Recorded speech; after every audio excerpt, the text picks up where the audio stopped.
यार मोहम्मद अहमद साहब ने एक इंटरव्यू दिया जी दरीचा पॉडकास्ट पे जी, और उन्होंने बहुत सारी बातें की और रुका नहीं जा रहा था उनसे, अच्छी बात लगी मुझे अच्छा लगा यार। हाँ, खोल के उन्होंने कहा, मुझे लगा कि यार ये हाँ, अच्छी बात है कि एक हमारे एक्टर अब हैं यार वो। मोहम्मद अहमद साहब भी डरे अगर इंडस्ट्री से इतने साल गुजारने के बाद, तो मैं कहूँ कि यार तो बहुत वाकई बहुत खौफनाक जगह है, खुल के उन्होंने खेला। I could appreciate the fact that यार he was being so honest about everything. उन्होंने कहा कि हिरा के बारे में उन्होंने बात की कि हिरा से उनको खफगी रही है, उनको किसी बात पे हिरा ने कोई बदतमीजी की। यहाँ तक कि हिरा ने मेरे पास सुबह में उनकी डॉटर का रोल प्ले किया, लेकिन उनके साथ सीन भी नहीं किया। यार ये मैं सोच रहा था, मैंने कहा वाकई में इनके सीन्स नहीं थे।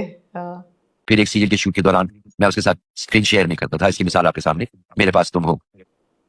मुझे याद नहीं आ रहा उन्होंने कहा, जबकि हिरा ने 2-3 दफा अपोलोजाइज भी करने की कोशिश की, लेकिन मैंने सुना, लेकिन वो रिग्रेटफुल थे। हाँ, regretful उन्होंने कहा ये भी बहुत अच्छी बात है। मगर अब मुझे अफसोस है कि वो बच्ची जिस तरह मेरे साथ गले लग के रोई, तो मुझे इस बात का बहुत अफसोस हुआ कि मैंने इतने साल उस बच्ची से बात नहीं की।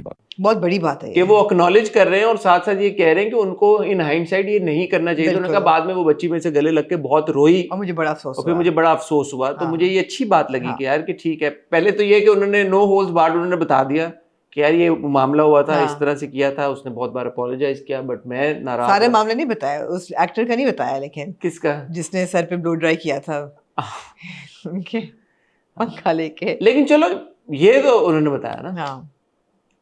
और उन्होंने कहा कि मैंने सारी इंडस्ट्री को बताया उसके बारे में। हाँ। ये भी ही वाज ऑनेस्ट। जेन ज़ी की उन्होंने बहुत तारीफ की, बहुत उन्होंने ऐना आसिर की बहुत तारीफ की, बिलाल की बहुत तारीफ की, आशिर की बहुत तारीफ की उन्होंने। ये भी अच्छा लगा। बात बुरी लगती है, ये बैठ के बता देते हैं ये बात बुरी है और फिर भूल जाते हैं, they don't hold a grudge.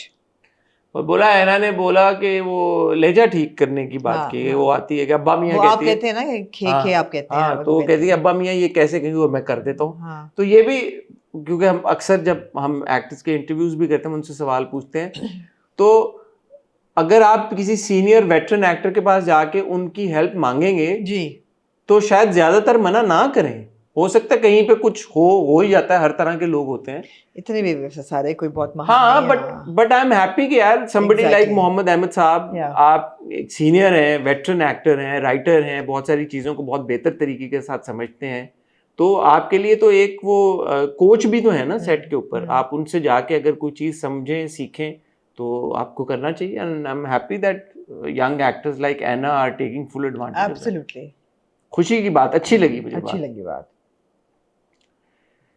जहाँ अच्छी बातें लगी वहां पे हम इससे पहले कि कुबरा के कॉन्वर्सेशन की तरफ चलें, मैं आपको आमना जी लेके जाना चाहूँगा फवाद खान की अपकमिंग फिल्म की तरफ। उनको हमने देखा सिंध पुलिस के किसी यूनिट की जगह के दफ्तर में, जहाँ पे वो गन्स बहुत सारी पड़ी हुई थी और उनको ट्राई करके वो देख रहे थे, जिससे मुझे ये अंदाजा हुआ कि ये फिल्म जो है will obviously feature Sindh police in some manner, या उसमें ammunition या weapons या कुछ ना कुछ होगा। और incidentally सिंध गवर्नमेंट ने ही इसको ग्रांट दी जो है। सुनने में आ रहा है वो यही आ रहा है कि मायदा अजमत, जो कि पहले जो हमने आपको बताया था नदीम बेग साहब की डायरेक्शन में एक फिल्म प्रोड्यूस कर रही है जिसमें फवाद खान और आयजा खान है। अब मायदा अजमत सिंध गवर्नमेंट की जो दूसरी फिल्म प्रोड्यूस कर रही है, वो भी मायदा ने प्रोड्यूस की है, वो भी मायदा की, फवाद और आयजा वाली। जी। ओके। और अब जो दूसरा उनका प्रोजेक्ट है, हालांकि पहला पता नहीं बना या नहीं बना, हमने उसकी BTS देखी है, शूट्स हमने देखे हैं, लेकिन अगली उन्होंने फवाद खान के ही साथ फिल्म अनाउंस की है, लेकिन उसमें अब इकरा अजीज होंगी जी। और ये बिलाल लशारी क्योंकि साथ थे, तो मुझे पता ये चला कि बिलाल लशारी भी एज एन एक्टर प्रोजेक्ट का हिस्सा है। और गोस्ट डायरेक्टर भी शायद हो, नहीं, मुर्तजा चौधरी डायरेक्टर है, इसीलिए मैंने ghost director, which I am like okay that sounds interesting. How Murtaza Chaudhary directing a film.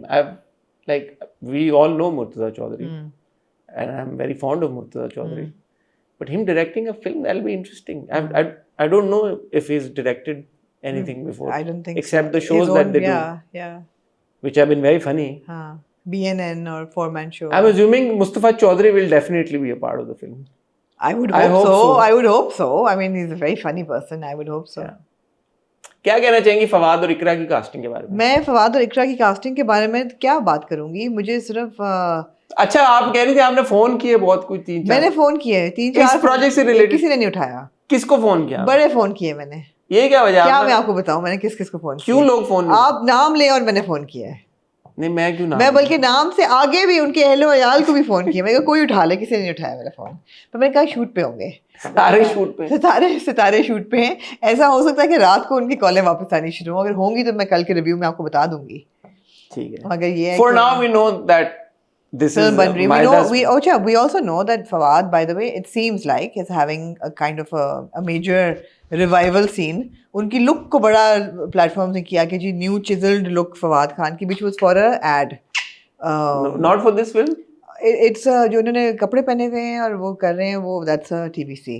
हाँ बट इसके जब वो गए हैं, ये जो उन्होंने बंदूकें उठाई हैं उसमें भी उनकी वही चिजल लुक है उनकी। तो ज़ाहिर चिजल लुक तो रहेगी ना, एकदम एक दिन के लिए तो नहीं है ना चिजल उनकी सिलेक्टिव तो नहीं यार। मोर देन एनीथिंग एल्स ये गन मुझे बड़े मजे की लग रही है, जिसका आगे से मुंह यूं है।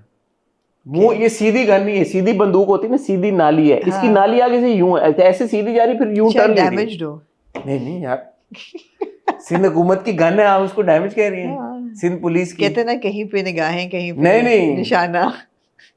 भाईजान आप पीछे देखें, बंदूकें ही बंदूकें हैं ठीक है।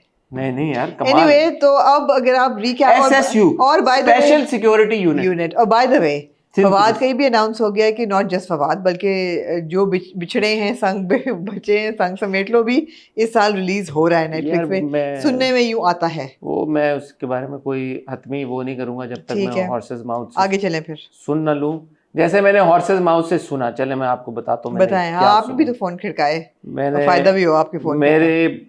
मुझे इंफॉर्मेशन मिली है किस चीज़ के बारे में, लो जी हाँ, खबर ये चली थी कि कैफे फिराक की कास्टिंग फाइनली कंप्लीट हो गई है, जिसमें आहद रज़ा मीर और जुमना ज़ैदी हैं। ये हकीकत है, ड्रामा शूट पे जा चुका है। लेकिन मुझे जो बात पहले नहीं पता थी, मुझे नहीं पता आप लोगों को पता थी या नहीं पता थी, उस ड्रामे में इमाद इरफानी भी हैं। ये खबर है मेरे पास पहली। और कैफे फिराक जो है उसको अली हसन डायरेक्ट कर रहे हैं और उसका स्क्रिप्ट लिखा है, इसमें कोई शक की बात नहीं है और सारी दुनिया उनको जानती है और मानती है, हाशिम नदीम साहब ने। जी ठीक है, क्या आपको क्या लगा? आप हंस क्यों रहे हैं? आप क्यों हंस रही हैं? नहीं मैं तो नहीं हंस रही। हाशिम नदीम साहब का स्क्रिप्ट है कैफे फिराक, जुमना ज़ैदी, इमाद इरफानी और आहद रज़ा मीर। भाई मैं अब इसको कंफर्म कर सकता हूँ, it is expected to release by the end of this year.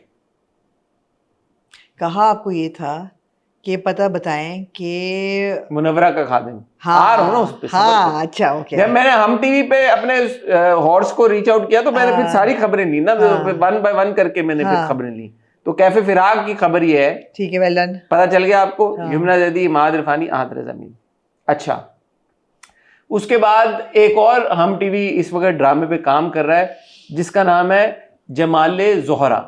Jamale Zohra जी, इसको लिखा है ये जब सार हाशमी हमारे इंटरव्यू पे आई थी तब उन्होंने मुझे सार बड़ा छाई हुई है, बताया था भी सारे हैं। और तो जमाले ज़ोहरा में सहर है, सहर के साथ एहसन है और एहसन के साथ साथ दुराब खलील भी हैं। और ये एक इंसॉम्बल कास्ट है इसकी, अभी और बाकी के जो कास्ट मेंबर्स हैं वो फाइनलाइज नहीं हुए, लेकिन इसकी कास्टिंग इन द प्रोसेस है। इसके बारे में भी हम आपको बता सकते हैं। Jamale Zohra has been written by the late Saira Raza Sahiba, जिनका एक स्क्रिप्ट हम देख रहे हैं बस तेरा साथों में, और इसको डायरेक्ट किया है खिज़र इदरीस ने, जिनका आखिरी हमने डायरेक्शन देखा था पामाल। खिज़र एक अच्छे डायरेक्टर हैं, उनसे हमारी शिकायत भी रहती हैं बट बाय एंड लार्ज मैं उनको सीरियसली लेता हूँ। सो ये जमाले ज़ोहरा के बारे में भी हमें इसका इंतज़ार रहेगा। इसके अलावा एक और प्रोजेक्ट हम टीवी पे आ रहा है जो कि मुझे जिसके बारे में नहीं पता था, मुझे नहीं पता आपको पता था ये नहीं पता था, ये है महरीन जबार का अगला प्रोजेक्ट जिसमें सनम सईद और इमाद इरफानी आपको, ये तो पुरानी खबर है, नजर आएंगे कोमल मीर के साथ। हाँ ये खबर आप पहले रिलीज कर चुके हैं? कौन कर चुके हैं? हम भी बात शायद हमने किया और फिर मुझे भूल गया। हम भी कफील के उसमें कहा था कि भी अगला भी प्रोजेक्ट उन्होंने शुरू कर दिया काम इकट्ठे। मुझे नहीं पता। अच्छा जी, और फाइनली जो लंदन चौकों हमारी मेंबर कल जिन्होंने कहा और मुझे आ गया, मैंने कहा उन्होंने कहा यार मुनव्वरा के खादिम के बारे में आपके पास क्या